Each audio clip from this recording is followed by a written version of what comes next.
Shalom saudara-saudara. Shalom. Haleluya. Sebelum kita mulai ibadah kita pagi hari ini, mari sama-sama kita mau berdoa. Terima kasih ya Bapa buat kebaikan-Mu sepanjang minggu ini. Terima kasih buat anugerah-Mu, rahmat-Mu Tuhan yang tak terbatas yang kami terima Tuhan sepanjang minggu ini. Engkau limpahi kami dengan kasih dan rahmat-Mu. Engkau berkati pekerjaan kami, Engkau berkati keluarga kami, kesehatan kami, semua karena anugerah-Mu Tuhan. Bapa, biarlah pagi hari ini kami mau memuji, menyembah-Mu Tuhan dalam hidup kami. Kami ingin menyenangkan hati-Mu Tuhan lewat penyembahan kami.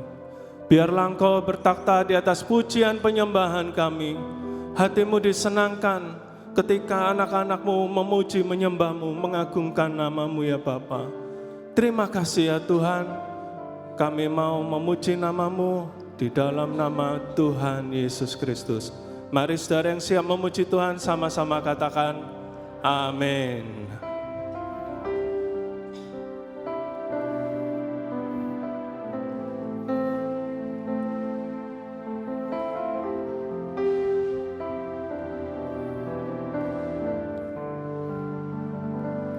Penyertaan-Mu Tuhan, segalanya bagiku. Hadir-Mu di hidupku, terutama bagiku. Penyertaan-Mu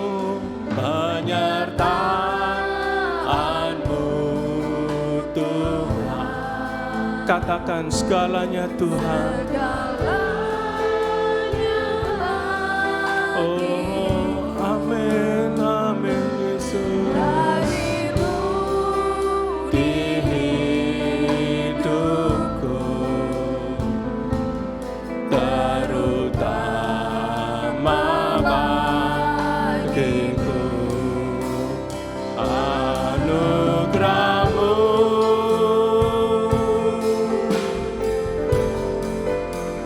anugerah-Mu, semua karena anugerah-Mu Tuhan.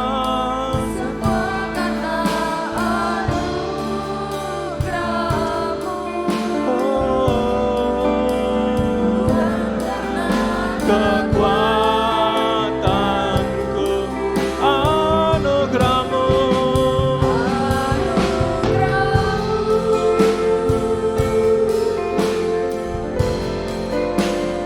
anugerah-Mu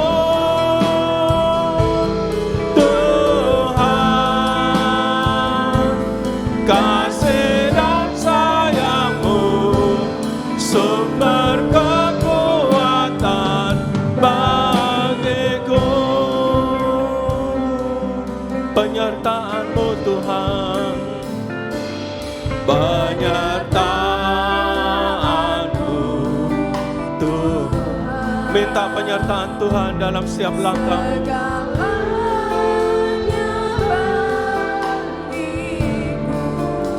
Hadir-Mu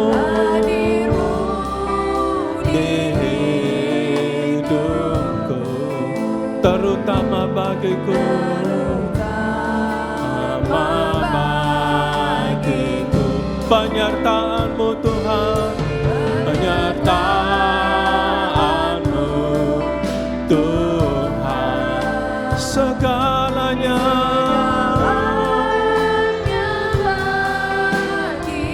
Amin, amin Yesus. Hadir-Mu di hidupku,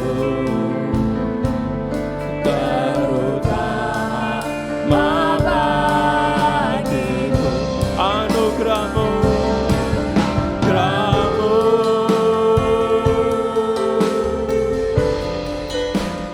anugerah-Mu, semua karena anugerah-Mu.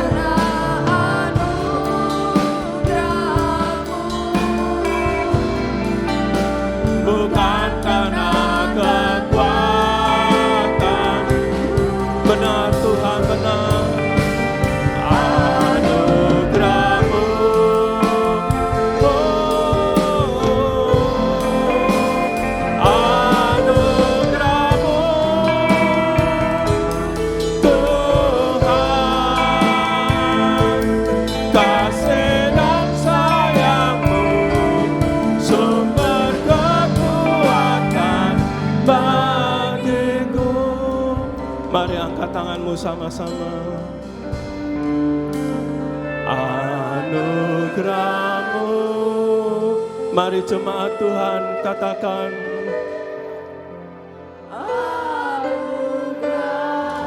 Kita hidup semua karena anugerah Tuhan.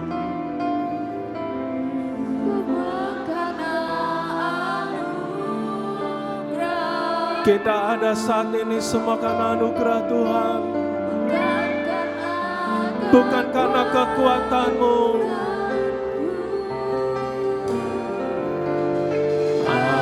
Anugerah-Mu, anugerah-Mu.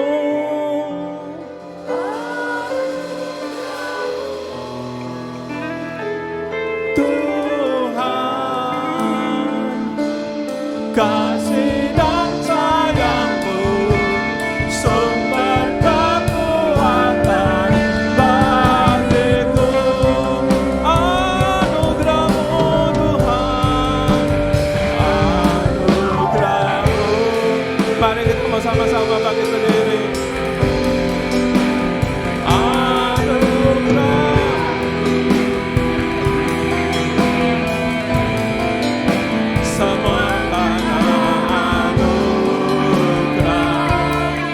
Bukan kekuatan kita.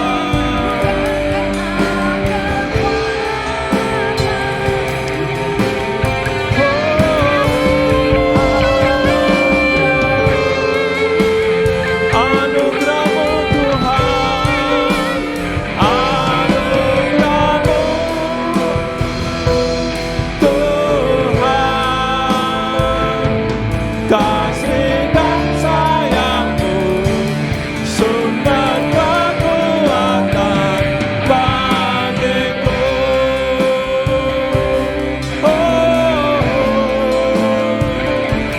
Kasih dan sayang-Mu, sumber kekuatan bagiku.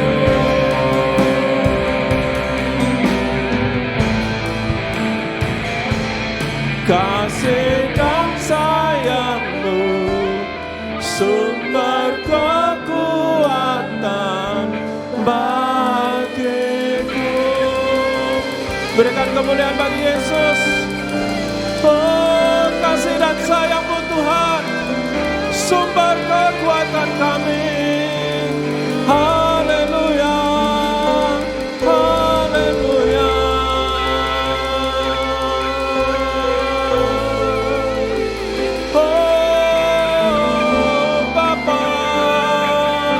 Penyertaan-Mu Tuhan kami perlukan. Yesus, haleluya, haleluya,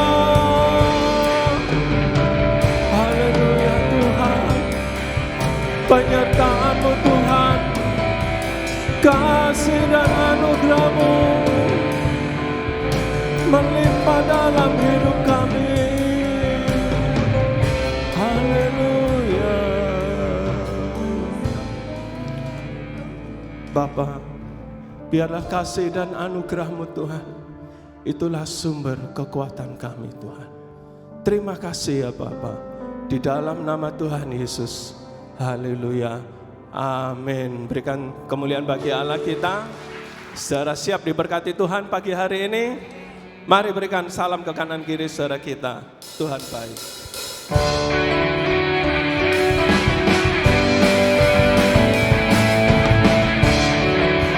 Mari umat Tuhan bersorak-sorai.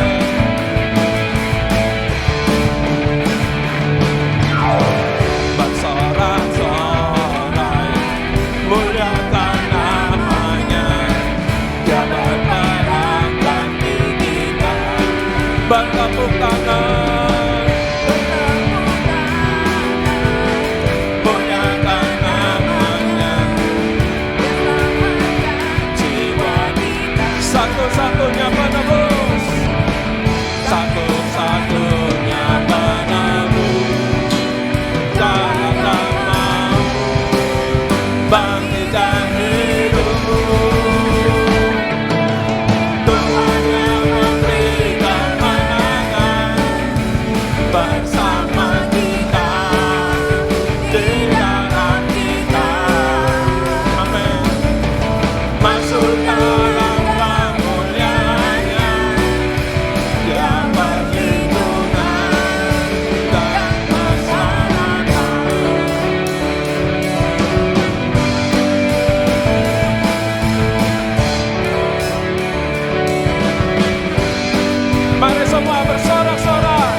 silakan duduk dalam hadirat Tuhan.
Tuhan Yesus, Allah kita yang benar. Amin. Saudaraku, saudara ingin saya menyaksikan cinta kasih Tuhan yang berkenaan dengan Ibu Gembala ya. Saudara, saya bersyukur proses operasi Ibu Gembala berjalan dengan baik, dengan lancar, dan mujizat ya. Yang saya lihat selesai operasi, sore hari atau besoknya saudaraku diterapi ya. Nah biasanya proses terapi ini kalau yang saya tahu ya banyak teman saya itu mereka mempunyai mama ya, waktu di terapi itu sakitnya luar biasa sehingga ada ya mamanya teman saya itu akhirnya lumpuh karena nggak mau diterapi, ya. Mungkin ditekuk-tekuk gitu ya, sakit ya. Dan nggak mau diteruskan terapi, akhirnya lumpuh, saudara. Nah, saya khawatir Ibu Gembala ini seperti ini karena saya tahu kalau Bapak Gembala itu orangnya itu menter, ya. Dengan rasa sakit itu dinikmati. Tapi kalau Ibu Gembala ini lain, saudaraku. Dia sakit sedikit sudah nggak tahan ya. Nah, ketika terapi hari pertama itu bisa nggak sakit. Kemudian hari pertama atau kedua ya di Jaga Teresia itu sudah mulai bisa jalan ya, meskipun pakai tongkat itu bisa jalan. Nah ini mujizat ya, Menurut saya itu sangat luar biasa karena kita tahu ya, Ibu Gembala ini kan badannya besar ya, lumayan lah. Jadi kalau istilah saya skok bekernya ini lagi mati ya, diganti skok beker baru ya. Lah itu kalau muatannya tetap berat, otomatis kan sakit ya, kakinya untuk menopang tubuhnya. Tetapi kemurahan Tuhan, Tuhan itu tahu hambanya ini enggak tahan sakit. Makanya dikasih kemurahan Tuhan, kakinya enggak sakit. Ya, kalau saya lihat saudaraku ya, proses operasi itu dengkul itu dibuka, saudaraku pakai alat ya, dibuka. Jadi kelihatan tulangnya itu saudaraku ya, kemudian dikerokin, terus dipasang lempengan besi yang baru ya. Lah ini Bu Gembala sendiri mengatakan waktu proses operasi itu kan dia setengah sadar. Karena yang dibius kan cuma setengah ya, jadi dia itu sadar. Itu saudaraku, dokternya itu pakai palu ya, tok, untuk masangi ini ya, lempengan yang baru di lututnya itu. Nah bayangkan saudaraku, pasti ngeri ya. Lah setelahnya itu loh, setelah obat biusnya itu sudah habis, nggak bekerja lagi, pasti kan cekot-cekot. Tapi ini puji Tuhan enggak loh saudara. Ya saya lihat, waduh kemurahan Tuhan yang luar biasa dalam kehidupan hambanya ini. Ya, saya berterima kasih kepada jemaat Tuhan yang ada di sini, yang mendukung kami keluarga hamba Tuhan melewati semua ini ya saudaraku ya. Ibu Gembala sempat waktu mau masuk ke ruang operasi, dia telepon Teresia, Mama melewati lembah kekelaman.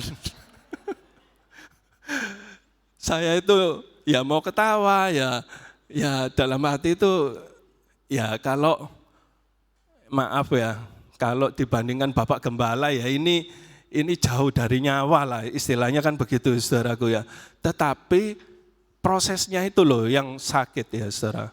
Dan Tuhan berkemurahan, Ibu Gembala nggak mengalami kesakitan. Semua karena anugerah Tuhan. Amin saudaraku, berikan kemuliaan bagi Allah kita. Haleluya. Mari kita mau sama-sama bangkit berdiri lagi. Kita menaikkan satu pujian, sungguh tak tertandingi. Kuasa Allah kita tak tertandingi saudara.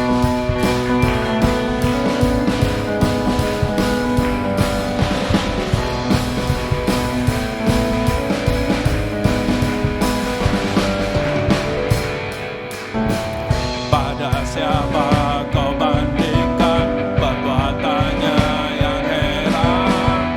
Katakan tak ada. Kerajaannya yang terkesan.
bersama dengan Yesus. Amin.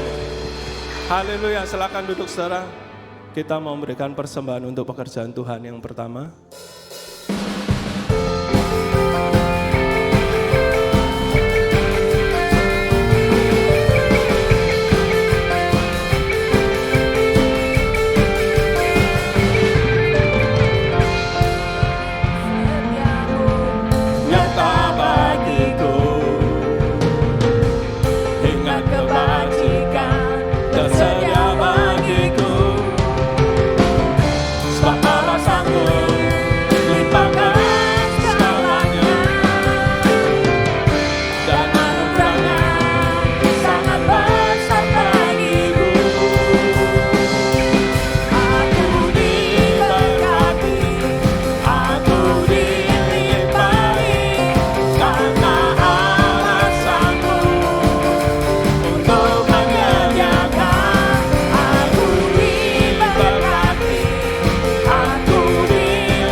Saudara, kita telah banyak memuji memuliakan nama Tuhan. Baiklah, kita mau mempersiapkan hati kita untuk mendengarkan firman Tuhan.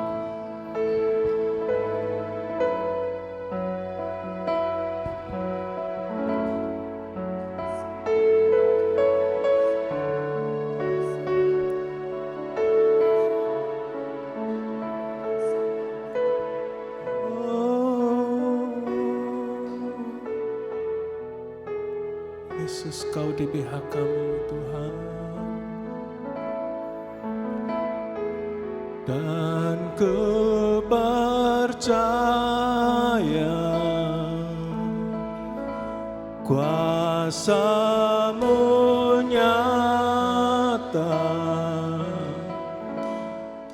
kemenangan jadi milikku karena-Mu, dan ku percaya janji-Mu setia, janji-Mu setia. Katakan dengan imanmu, kesembuhan ada bagiku karena-Mu, Yesus di pihakku.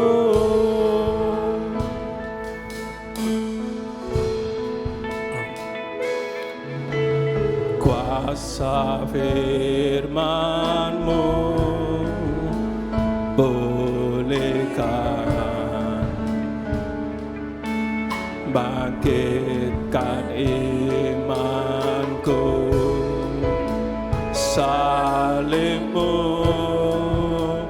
bebaskan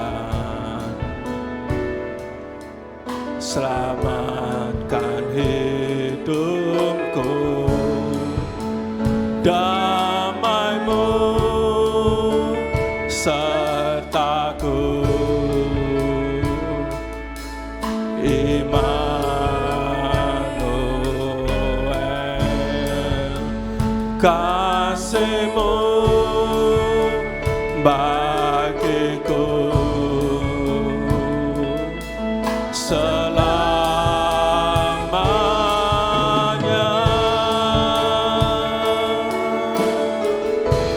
dan ku percaya kuasa-Mu nyata, kemenangan jadi milik-Mu, milikku, karena-Mu, oh, dan ku percaya janji-Mu setia, oh, kesembuhan ada bagiku, karena-Mu, dan ku percaya,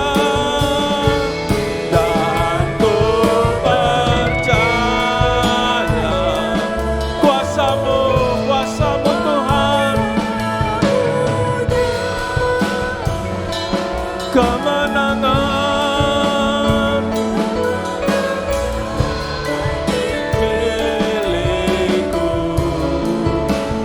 karena-Mu, dan ku percaya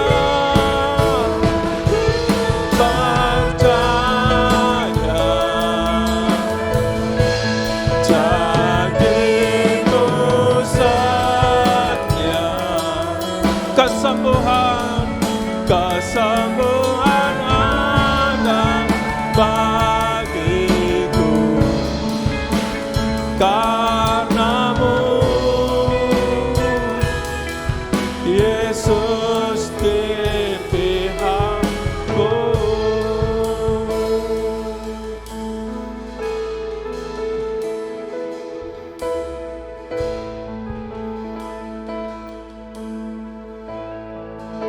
Seringkali dalam hidup ini kita gampang goyah, seringkali kita ragu kepada Tuhan. Saat ini naikkan pujian ini, kami percaya Tuhan, kemenangan itu ada untuk kami. Kami percaya Tuhan, kesembuhan itu untuk kami. Mari saudara, jangan pulang dengan sia-sia, pulang mendapatkan berkat dari Tuhan. Engkau yang mengalami masalah, engkau mengalami kemenangan yang dari Tuhan. Engkau yang sakit, engkau mengalami kesembuhan yang dari Tuhan. Mari saya undang saudaraku, sama-sama kita bangkit berdiri. Naikkan pujian ini. Dan ku percaya kuasa-Mu nyata, kemenangan. Amin, amin Yesus. Semua karena-Mu.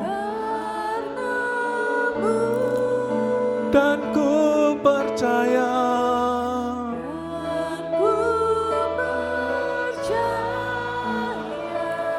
janji-Mu setia Tuhan,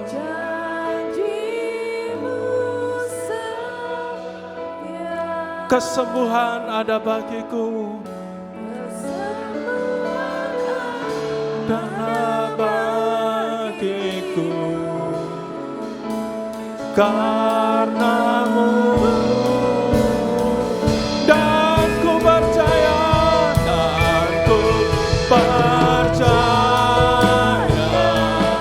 kuasa-Mu nyata,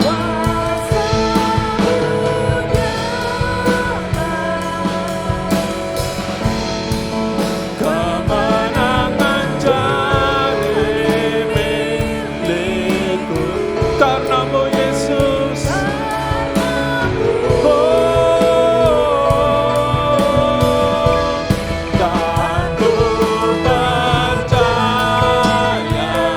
Janji-Mu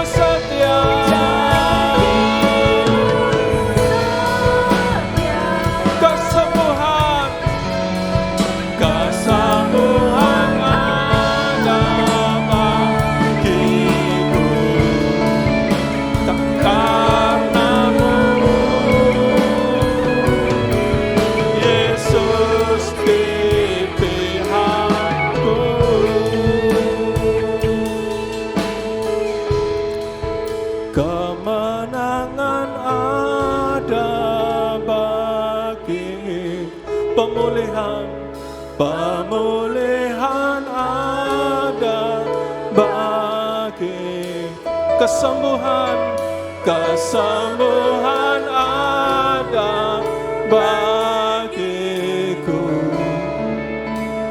Karenamu Yesus di pihak kita, Yesus di pihakku.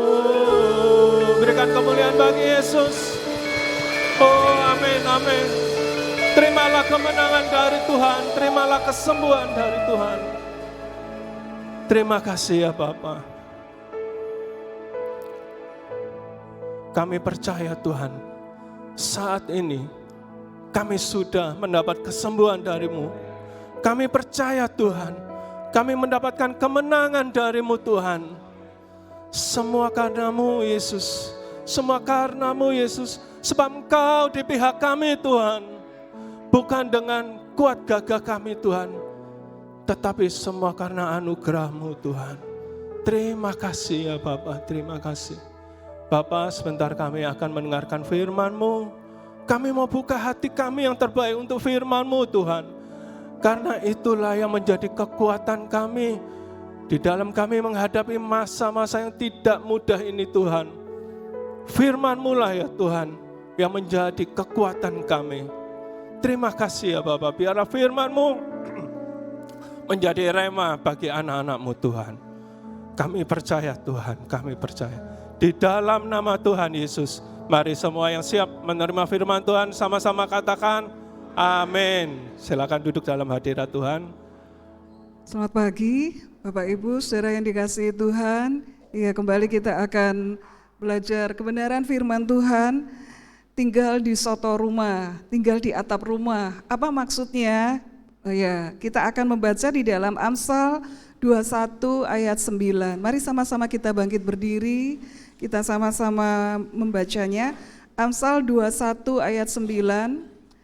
Lebih baik tinggal pada sudut soto rumah daripada diam serumah dengan perempuan yang suka bertengkar.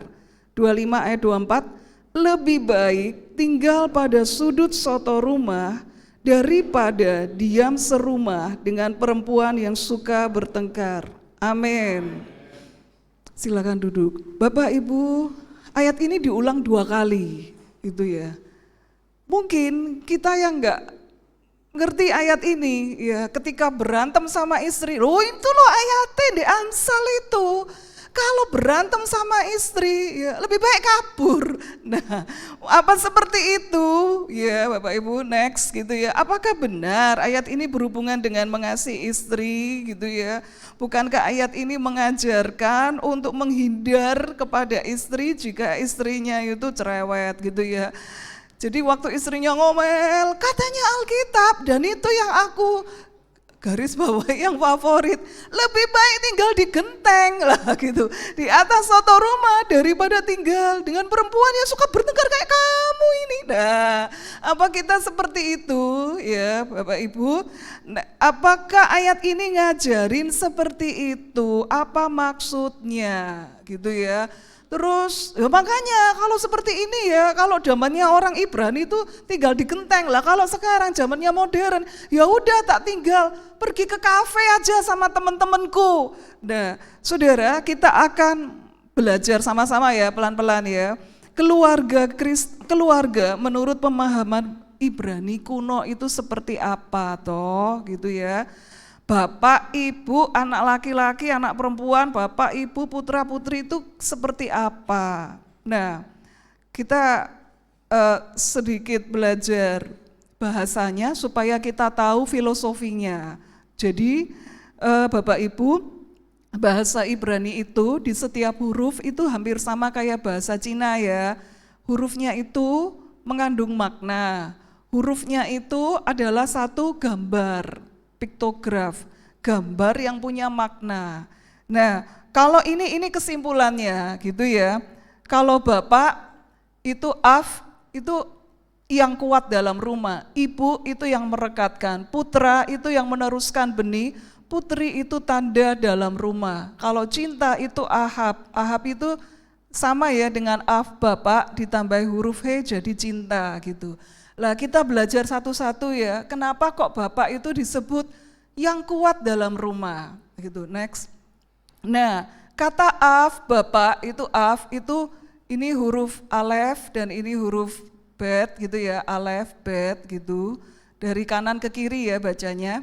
Nah, huruf alef itu huruf pertama dalam Ibrani. Dulunya huruf ini itu gambar kepala sapi, kepala banteng. Jadi kalau orang Ibrani itu nulis huruf alef, itu dia gambar ini ya, kepala banteng. Nah, waktu mereka lihat kepala banteng ini, ada dua dalam pikiran mereka. Satu, itu simbol kekuatan, atau yang kedua itu Allah. Karena Allah itu yang pertama. Kalau huruf kita kan A, itu huruf pertama. Kalau bahasa Ibrani huruf alef itu yang pertama. Sama ya kayak bahasa Arab ya. Bahasa Arab apa? Huruf pertamanya alif. Ah ya alif. Alif apa alif? Nah sama, hampir sama ya. Nah huruf kedua terus af, ini bet. Gini, huruf bet itu simbolnya itu ini dulu. Ya, rumah. Bagi mereka ini adalah rumah, ruangannya gini. Atau keluarga.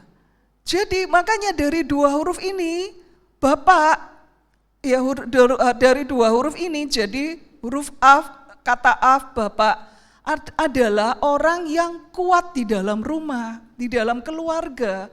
Bapak itu adalah pribadi yang kuat, ya kan? Nah, bukan hanya karena dia pencari nafkah, tapi juga karena dia adalah seorang imam. Makanya seorang bapak itu karakternya kuat, imannya teguh, karena dia ini kepala dalam rumah tangga, dia adalah yang kuat dalam keluarga. Saudara, karena apa? Ya ini tadi, ya kalau Allahnya itu di depan, huruf alef itu di depan, ini bahasa Ibrani kan dari kanan ke kiri. Kalau Allah itu di depan, maka dia akan menjadi seorang pribadi yang kuat di dalam rumahnya, dalam keluarganya. Harusnya seorang bapak, seorang suami itu seperti itu. Lanjut ya, ibu. Nah, ibu itu bahasa Ibraninya kan M. Sama ya, huruf alef sama huruf mem. Alef itu kepala sapi tadi ya, yang kuat atau Allah. Lah mem itu lambangnya seperti ini adalah air. Nah, jadi orang Ibrani kalau gambar air seperti itu ya, gelombang air gitu. Nah, zaman dulu mereka kalau membuat lem itu dari kepalanya, dari kulit binatang kok kepalanya. Dari kulit binatang terus direbus di air gitu ya. Direbus sampai kemudian minyaknya keluar, cairannya, lendirnya keluar gitu ya. Dan itu dijadikan lem. Nah, sebab itu ibu itu disebut adalah pribadi yang menjadi perekat hubungan antara dia dengan suami, hubungan antara anaknya dengan bapaknya, hubungan antara anak dengan anak, saudara dengan saudara gitu ya. Itulah karakter seorang ibu, dia sebagai perekat, benar enggak ya? Jadi seorang ibu, seorang mama itu yang merekatkan hubungan antara anak, kalau anak kesulitan komunikasi sama papanya, seorang mama itu yang merekatkan hubungan, baik antara dia dengan suami, baik antara anak atau antara anak dengan papanya. Saudara, ini semua terjadi bila ini alef itu ada di depan, gitu ya. Allah itu ada di depan dalam hidupnya, maka fungsi ini terjadi. Dia menjadi perekat, lem gitu. Nah, next. Lanjut. Kemudian kita melihat anak laki-laki putra. Nah, ini huruf bet tadi ya, rumah ya. Nah, ini huruf nun. Ini lambangnya benih atau biji kecamba atau benih gitu ya. Melambangkan keturunan. Nah, bagi orang Ibrani, anak laki-laki itu yang meneruskan garis keturunan, meneruskan benih. Makanya silsilahnya dari kaum laki-laki gitu. Kemudian kalau anak perempuan bat Ya, itu menjadi tanda dalam keluarga. Kenapa ya? Ini bet, ya, huruf bet itu rumah keluarga, dan huruf yang terakhir ini huruf tau, itu dulunya gambarnya seperti ini, salib. Salib itu artinya tanda. Nah, jadi kalau orang Ibrani punya anak perempuan, itu menjadi tanda dalam keluarganya. Tanda apa? Bagaimana pola asuh keluarga itu dinilai dari sikap anak perempuannya. Bagaimana pola asuhnya, pola didiknya, karakter, bagaimana cara orang tuanya mendidik, itu dilihat dari anak perempuannya. Jadi Bapak Ibu, kalau anak laki-laki itu dia meneruskan benih, tapi kalau anak perempuan itu dia itu mencerminkan bagaimana pendidikan di keluarganya. Bagaimana papa mamanya mendidik dia, bagaimana papa mamanya membentuk karakternya, itu dilihat dari anak perempuan, dari anak gadisnya. Nah, kalau kita melihat di sini keluarga menurut pemahaman Ibrani kuno itu seperti itu, Saudara. Lah yang tadi fungsinya mama, fungsinya ibu itu kan merekatkan, kan begitu. Ada lagi fungsinya ibu, ya. Sebab selain dia merekatkan, kalau kita melihat di kejadian, ya, seorang ibu, seorang istri itu dia adalah sebagai seorang penolong yang sepadan. Artinya apa? Penolong itu dia menolong suami untuk bertemu Tuhan, azar. Ya, menolong suami untuk bertemu Tuhan, yang sepadan itu di depan. Jadi bukannya istrinya yang ada di depan suami, bukan. Istrinya yang jadi pemimpin, bukan itu. Maksudnya ya, Tuhan memberi penolong yang berdiri di depan suami untuk memperlancar jalannya suami. Dia berdiri di depan untuk buka jalannya suami, supaya suami itu jalannya itu enak, memperlancar jalannya suami. Bukan untuk pimpin, bukan untuk mendikte suaminya, tapi memperlancar jalannya suami. Seperti Yohanes Pembaptis itu ya, diutus ke bumi untuk membuka jalan bagi pelayanannya Tuhan Yesus. Sama ini penolong yang sepadan itu. Jadi dia berdiri di depannya suami untuk membuka jalannya suami, supaya suami itu jalannya lebih enak. Nah, itu loh Bapak Ibu. Kalau kita melihat fungsinya istri seperti itu, fungsinya penolong, dia sebagai perekat, dia sebagai penolong, memperlancar jalannya suami gitu ya. Bukan yang menghambat suaminya, tapi dia mensupport suaminya, mensupport dalam segala hal untuk suaminya. Kalau kemudian terjadi kasus ya, dia tadi ya, ayat tadi Mas kita berkata, lebih baik tinggal di atas sudut soto rumah daripada tinggal dengan perempuan yang cerewet. Lah, ini berarti kan ada masalah kan. Harusnya dia jadi penolong yang sepadan. Harusnya dia tuh jadi perekat. Lah kok ini malah dia yang pokoknya tidak berfungsi sesuai fungsinya gitu. Saudara, apa maknanya sudut soto rumah? Kan gitu ya. Daripada tinggal serumah, lebih baik tinggal di atas sudut soto rumah. Bukan berarti kalau lagi berantem terus suami-suami tinggal di genteng gitu, bukan. Nah, sudut soto rumah. Sudut itu pinat. Pinat itu cornerstone, itu batu yang ada di pojok-pojok rumah itu ya. Soto rumah itu gak, ya kita lihat pelan-pelan. Cornerstone ya, itu adalah batu pengikat. Kalau ini cornerstone-nya, ini juga cornerstone, ini cornerstone ya, batu di pojokan gitu ya. Sudut itu, batu sudut cornerstone. Ini kalau sampai diambil bangunan itu roboh semua. Nah, sama ini batunya gini ya. Kalau sampai ini batunya diangkat, bangunan itu roboh. Nah, duduk di sudut ini artinya apa? Dia menjaga supaya rumah ini jangan sampai roboh. Jadi dia tinggal di sini, dia jaga ini sudut-sudutnya ini. Jangan sampai ya rumah tanggaku tuh roboh. Karena istriku lagi bermasalah ini. Lagi bermasalah. Harusnya dia jadi perekat, ini kok nggak bekerja sesuai fungsinya. Apa yang dilakukan? Tinggal di sudut soto rumah. Artinya apa? Next. Nah, soto rumahnya orang Israel itu seperti ini ya, datar seperti ini, mereka enggak pakai genteng lah, gini ya. Dicor seperti itu, mereka enggak pakai. Tinggal di sudut soto rumah itu tinggal di yang paling ujung, sini, gitu ya. Lah, seperti apa? Gitu. Next. Nah, ini tipologinya, saudara, sudut soto rumah itu sama dengan ini ya, di mesbah dupa ini. Mesbah dupa itu seperti soto rumah, di mana di atasnya itu ada pedupaan. Itulah doa syafaat.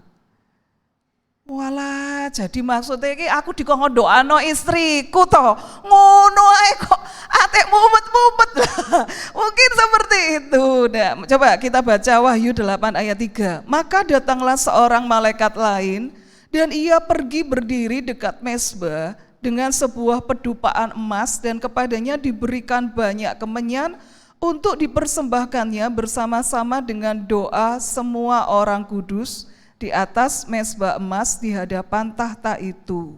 Nah, jadi ini yang Tuhan mau, doa kita, doanya suami. Kalau istrinya lagi seperti itu, jangan terpancing. Jangan terpancing, tapi ayo suami-suami jaga sudut soto rumah, doakan. Ini kalau nggak dijaga, ini bangunan rumahnya roboh. Ini kalau nggak dijaga, cornerstone-nya itu nggak ya, itu bangunan rumahnya roboh, pernikahannya roboh. Kalau terus menerus seperti itu, roboh. Lah untuk bisa menjaganya, perlu suami itu sadar bahwa ayo mulai doa syafaat, doakan istrinya. Jadi pengertian Amsal 21 ayat 9 ini adalah jika tinggal bersama dengan istri yang suka berbantah, ngeyel aja, kasih tahu ngeyel aja. Ini berarti lagi gak bener ini. Ini lagi gak bener. Maksudnya rohnya atau mungkin dia lagi lagi overload gitu ya. Atau lagi suntuk, istilah kerennya sekarang burnout gitu. Wah, lagi suntuk, lagi gimana? Dukung dalam doa syafaat untuk bisa mengatasi emosinya, gitu ya. Dukung dalam doa syafaat untuk dia bisa mengatasi emosi, moodnya, gitu. Nah, istri yang suka bertengkar itu midyanim. Midyanim itu ngeyel, orang sekarang ngomongnya ngeyel, bantah aja, nggak mau ngalah aja. Lah wong aku di sekolah ke papa aku dhuwur-dhuwur, masa cuma hanya yo tok, yo harus aku ngasih argumentasi toh. Lah mungkin seperti itu. Nah, kalau kita lihat seperti ini kasusnya, maka apa yang harus dilakukan? Sekali lagi, jaga sudut pengikat supaya bangunan tidak hancur. Dengan cara apa? Doa syafaat.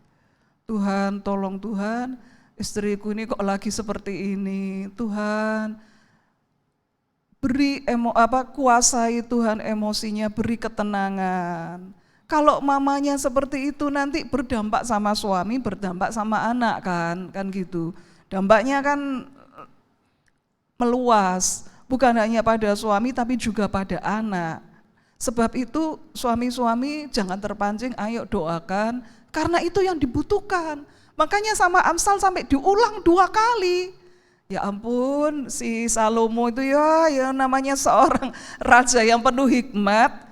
Dan dia ini namanya Amsal itu kan kitab puisi. Jadi ngomongnya itu pakai bahasa puisi. Padahal ya cuman maknanya seperti itu. Lah istrimu lagi gak mood, doa wes gitu tok loh. Tapi dibuat di kiasan seperti ini. Saudara, Amsal ini ya, suami ayo doakan istrimu gitu ya. supaya ia bisa mengatasi badai pribadinya. Ayo berdoa syafaat untuk mereka, untuk istri, kok untuk mereka. Ayo berdoa syafaat untuk istri, supaya dia bisa mengatasi badai dalam dirinya, bisa mengatasi emosinya. Pengkhotbah itu mengatakan, berdua itu lebih baik daripada seorang diri. Karena mereka menerima upah yang baik dalam jeripaya mereka. Kalau mereka jatuh, yang seorang mengangkat temannya, tetapi celakalah orang yang jatuh yang tidak mempunyai orang lain untuk mengangkatnya. Jadi suami istri gitu ya. Kalau istrinya lagi lemah, ayo suami yang menguatkan dalam doa syafaat. Begitu pula sebaliknya. Kalau suaminya itu marah aja, bawaannya pengen marah aja, bawaannya ngegas aja. Ayo istrinya jangan terpancing, doakan. Seperti dalam Pengkhotbah 4 ini. Kalau yang satu jatuh, yang lain mengangkat. Nah, kita melihat Abraham dan Sarah. Saudara, kita tahu ya, Abraham itu bapak orang beriman. Abraham itu luar biasa imannya. Dia mendapatkan perjanjian dengan Tuhan, dia melakukan perjanjian kekal dengan Tuhan. Dia punya istri Sarah yang cantik. Nah, tapi sekalipun Sarah ini cantik dan Abraham itu memperlakukan Sarah itu dengan istimewa gitu ya. Dia sangat mencintai Sarah. Tapi walaupun begitu Sarah itu tunduk kepada Abraham. Walaupun dia cantik, walaupun dia diperlakukan istimewa oleh suaminya, dia tunduk. Bahkan dalam 1 Petrus itu mengatakan, dia menyebut suaminya itu Tuan. Bukan hanya cuman sebutan, tapi dia memang memposisikan dirinya seperti itu. Jadi Petrus itu sampai mengatakan, hendaklah engkau berdandan seperti wanita-wanita kudus pada masa itu. Mereka mempunyai kelemah lembutan, seperti Sarah yang tunduk pada suaminya dan menyebutnya Tuan. Istri-istri kalau manggil suaminya apa? Bos, ada bos gitu. Apakah manggil suaminya seperti itu? Tuan gitu. Enake dipanggil bos gitu. Enake dipanggil tuan, padahal aku iki babune. Saudara, kita manggil suami apa? Tapi kalau si Sarah dia manggil suaminya itu tuan, bukan hanya sekedar panggilan, tapi dia memposisikan suaminya itu berotoritas dalam dirinya, hidupnya. Tunduk. Dan akhirnya apa yang terjadi? Karena Sarah dia bisa tunduk pada suami. Alkitab mengatakan dalam Kejadian 17. Selanjutnya Allah berfirman kepada Abraham tentang istrimu Sarai. Janganlah engkau menyebut dia lagi Sarai, tetapi Sarah, itulah namanya. Aku akan memberkatinya dan daripadanya juga aku akan berikan kepadamu seorang anak laki-laki, bahkan aku akan memberkatinya sehingga ia menjadi ibu bangsa-bangsa, raja-raja bangsa-bangsa akan lahir daripadanya. Saudara, kalau kita, ya yang para wanita ini ya, tunduk pada suami, itu enggak mudah. Gak gampang, aku ngalami kan gitu. Karena saya sudah ngalami makanya saya bisa ngomong, kecuali kalau saya nggak nikah, saya enak aja ngomong, iya kamu belum ngalami lah. Nggak mudah, nggak gampang. Tapi ketika kita itu bisa tunduk sama suami, Alkitab mengatakan, ia akan menjadi ibu bangsa-bangsa, raja-raja bangsa-bangsa akan lahir daripadanya. Hasil dari tunduk pada suami itu berimbas pada keturunan. Keturunan kita itu menjadi raja-raja, menjadi orang nomor 1. Saudara, dari hasil istri yang tunduk. Jadi coba, ketika seorang istri itu mau menekuk egonya, Maka Tuhan itu bukan hanya memberkati hidupnya, pernikahannya, tapi dari dirinya, dari hidupnya itu akan lahir raja-raja. Keturunan kita itu diberkati karena Tuhan melihat Sarah. Tuhan melihat Sarah yang mau tunduk pada suaminya. Jadi istri-istri, ibu-ibu, memang tunduk itu enggak gampang. Tapi ketika kita melakukannya, ini berdampak pada anak. Biasanya seorang ibu itu kan sayang sama anaknya kan. Apa-apa untuk anak, apa-apa untuk anak. Ayo, ketika kita itu mau menekuk ego kita, Tuhan itu melihat dan Tuhan memberkati anak kita. Kalau anak kita diberkati Tuhan, menjadi raja-raja, ya dia itu masa depannya itu luar biasa. Menjadi orang yang wow gitu. Yang senang, yang bangga siapa? Ya kita tuh, mamanya tuh, orang tuanya kan begitu. Saudara, saya pernah dalam satu titik ketika saya bertengkar dengan suami, pada satu titik gitu ya, saya masih ingat waktu itu ya, apa aku pernah cerita di sini atau lupa gitu ya. Pada satu titik ketika saya lagi berantem terus, perang mulut, akhirnya saya itu mandi, cepur, supaya hati itu ikut dingin kan gitu ya, keramas gitu, supaya hatiku yang panas ikut dingin. Terus saya masih ingat waktu itu saya itu dalam hati saya itu berdoa gitu. Gak kuat aku Tuhan, gak kuat aku sama dia. Orang ini atau serak karuan gitu ya. Atau serak karuan. Lah wis kalau udah maunya gitu ya. Aku udah berusaha sabar, tapi aku gak kuat Tuhan dengan sifatnya seperti ini, gak kuat aku. Wis salah Tuhan, ijol aja lah. Istri suruh tunduk sama suami ki repot. Ganti maren gitu ya. Suami tunduk sama istri yang mencintai suami bisa, pasti bisa. Seorang istri itu cinta ya, tunduk dan cinta itu bisa kan gitu. Ganti maren, DE sing suruh tunduk, aku yang mencintai dia. Ganti maren Tuhan. Atau yang kedua, aku tuh nyesel Tuhan, kenapa aku diciptakan sebagai perempuan gitu. Seandainya aku diciptakan sebagai laki-laki kan lebih gampang gitu. Saudara, jadi saya itu dalam keadaan emosi, waktu itu saya itu berdoa seperti itu. Dan apa yang waktu saya seperti itu emosi saudara, Roh Kudus itu ngomong ke saya. Ya bukan secara audible gitu ya, yang saya bisa dengar, enggak. Tapi Roh Kudus itu ngomong di intuisi hati, berkata begini. Kalau engkau terhadap suamimu yang bisa kamu lihat aja kamu enggak bisa tunduk, apalagi sama aku yang enggak kau lihat. Namanya bohong itu. Waktu saya mendengar kata-kata itu, ya bukan dengar audible tapi dari hati, saya nangis. Dari saya yang emosinya memuncak seperti itu, akhirnya saya nangis gitu. Saya nangis. Ya Tuhan, ampuni Tuhan. Aku yang kebangetan. Aku yang kebangetan. Kalau dibilang dari usia, dia usianya jauh lebih tua dari aku. Kalau dibilang status, ya dia itu pendeta, dia gembala, dia suami. Memang benar Tuhan, aku yang harus tunduk. Ampuni aku Tuhan, ampuni saya. Dan saya berusaha tunduk. Gak gampang saudara, gak gampang. Itu proses. Tapi ketika kita belajar jadi pelaku firman, itu nanti akan berimbas pada anak kita. Saudara, ayo, itu berimbas pada anak-anak. Tuhan melihat Sarah, ya, dan Tuhan katakan, ia akan menjadi ibu bangsa-bangsa, raja-raja bangsa-bangsa akan lahir daripadanya.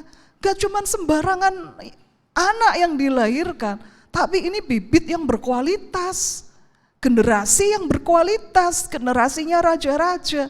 Dilahirkan dari siapa? Dari Sarah, seorang istri yang mau tunduk. Nah, kembali lagi, kalau sang istrinya udah moodnya mungkin lagi terganggu gitu ya, sehingga dia nggak bisa tunduk, ngeyel aja. Diomongin ngeyel aja. Ayo suaminya yang berdoa. Supaya istri diberi oleh Tuhan kekuatan untuk bisa mengatasi badai emosinya. Karena apa? Sekali lagi, itu nanti berdampak pada anak. Kalau istri bisa tunduk, dia akan menikmati janji Tuhan ini, bahwa keturunannya itu menjadi raja-raja, bahwa keturunannya itu bukan sembarang orang, tapi keturunan yang berkualitas, diberkati Tuhan, dijamin masa depannya. Saudara, sebagai kesimpulan, Bapak Ibu, bila istri atau suami emosi, ayo berdoa, doakan supaya emosi dan psikisnya terjaga dengan baik. Jangan terpancing emosi, ya, kalau pasangannya jangan terpancing emosi. Jaga supaya bangunan rumah pernikahanmu tetap kokoh. Mari sama-sama kita bangkit berdiri. Kita mau berdoa ya. Kalau ada di sini suami istri, yuk doa dengan istrinya. Gitu. Yuk doa dengan istri. Kalau istrinya di rumah ya didoakan dalam hati. Kalau balik sana. Gak apa-apa, jangan gitu ya. Nah, didoakan dulu gitu ya. Doakan. Nah, yuk kita sama-sama berdoa. Doakan ya suami istri. Ayo toh sana lu. Nah, sudah ya. Nah, saudara, yuk kita sama-sama tutup mata. Suami-suami, ayo mendoakan istrinya, boleh digandeng, boleh dipeluk.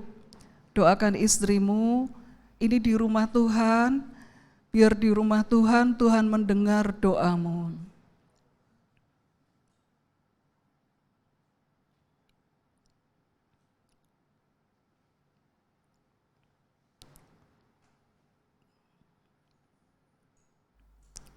Tuhan, Engkau mendengar doa suami-suami untuk istrinya.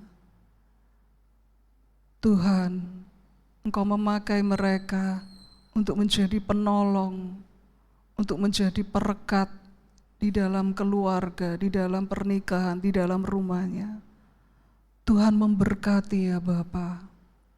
Tuhan memberkati setiap pernikahan-pernikahan jemaat-Mu di tempat ini. Tuhan, kami tahu Engkau punya rencana di balik pernikahan mereka. Tuhan punya rencana besar di balik pernikahan mereka. Tuhan, biarlah itu terjadi dan mereka alami seperti yang dialami oleh Abraham dan Sarah.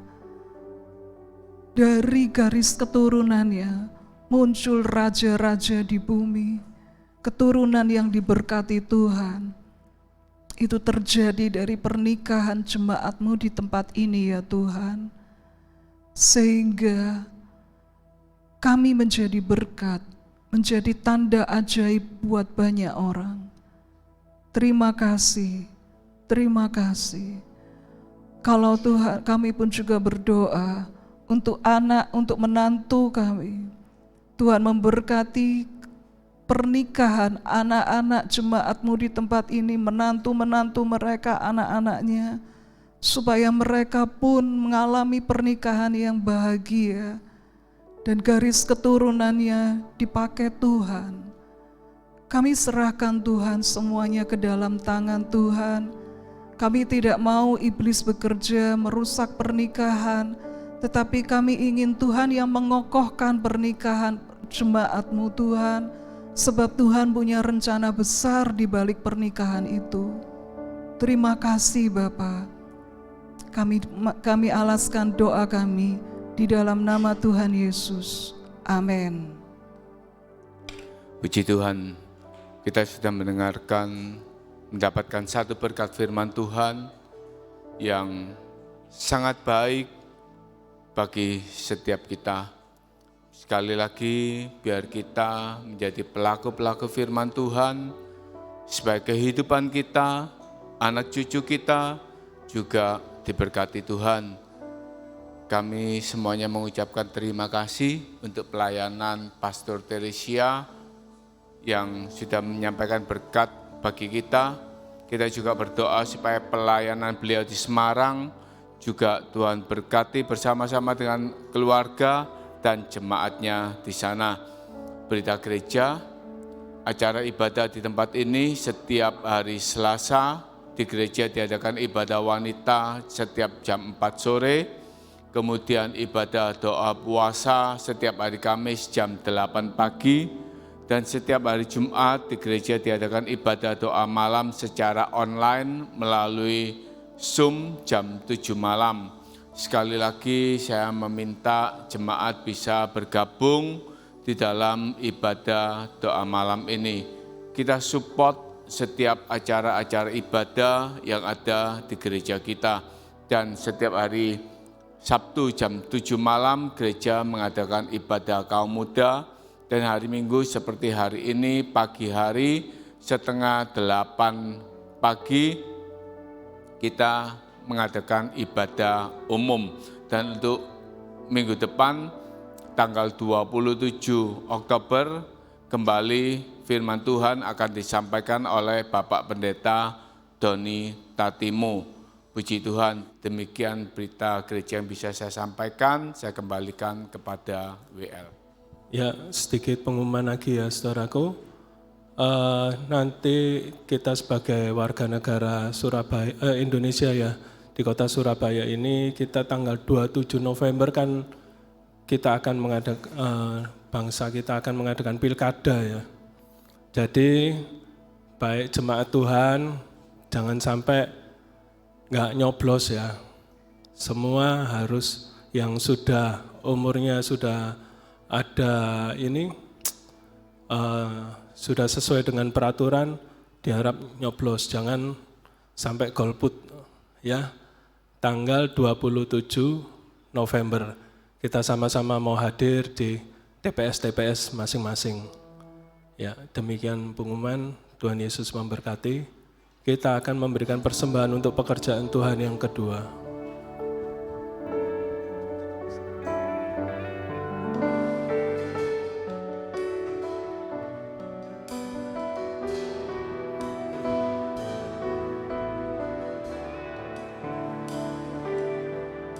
Hidupku menggenapi firman-Mu, tanda mujizat sertai tiap langkahku. Kau bersamaku di dalamku,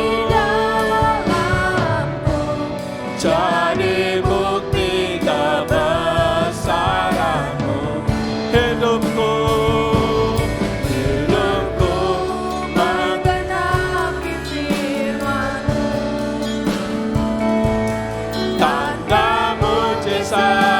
sertai tiap langkahku. Kau bersama kami. Mari kita sama-sama bangkit berdiri. Di dalamku jadi bukti kebesaran-Mu. Mari angkat tanganmu sama-sama. Hidupku menggenapi firman-Mu, tanda mujizat sertai tiap langkahku. Kau bersamaku, di dalamku, jadi bukti kebesaran-Mu. Mari sama-sama kita mengangkat tangan kita untuk menerima berkat yang dari Tuhan. Sidang jemaat yang dikasihi Tuhan, jika sungguh-sungguh engkau mendengarkan suara Tuhan Allahmu dan melakukannya dengan setia, maka diberkatilah keluargamu, pernikahanmu, keuanganmu, pekerjaanmu, pelayananmu, studimu, dengan membawa segala berkat dan sukacita surgawi. Tuhan memberkati dan melindungi engkau. Tuhan menghadapkan wajahnya kepadamu dan beri engkau kasih karunia. Tuhan menyinari engkau dengan wajahnya dan beri engkau damai sejahtera. Berkat dari Allah Bapa, cinta kasih dari Tuhan Yesus Kristus, dan persekutuan dengan Allah Roh Kudus akan senantiasa menyertai kita mulai hari ini sampai Maranatha. Haleluya, amin. hidupku mengenapi firman-Mu. Tanda mujizat sertai tiap langkahku, Kau bersamaku.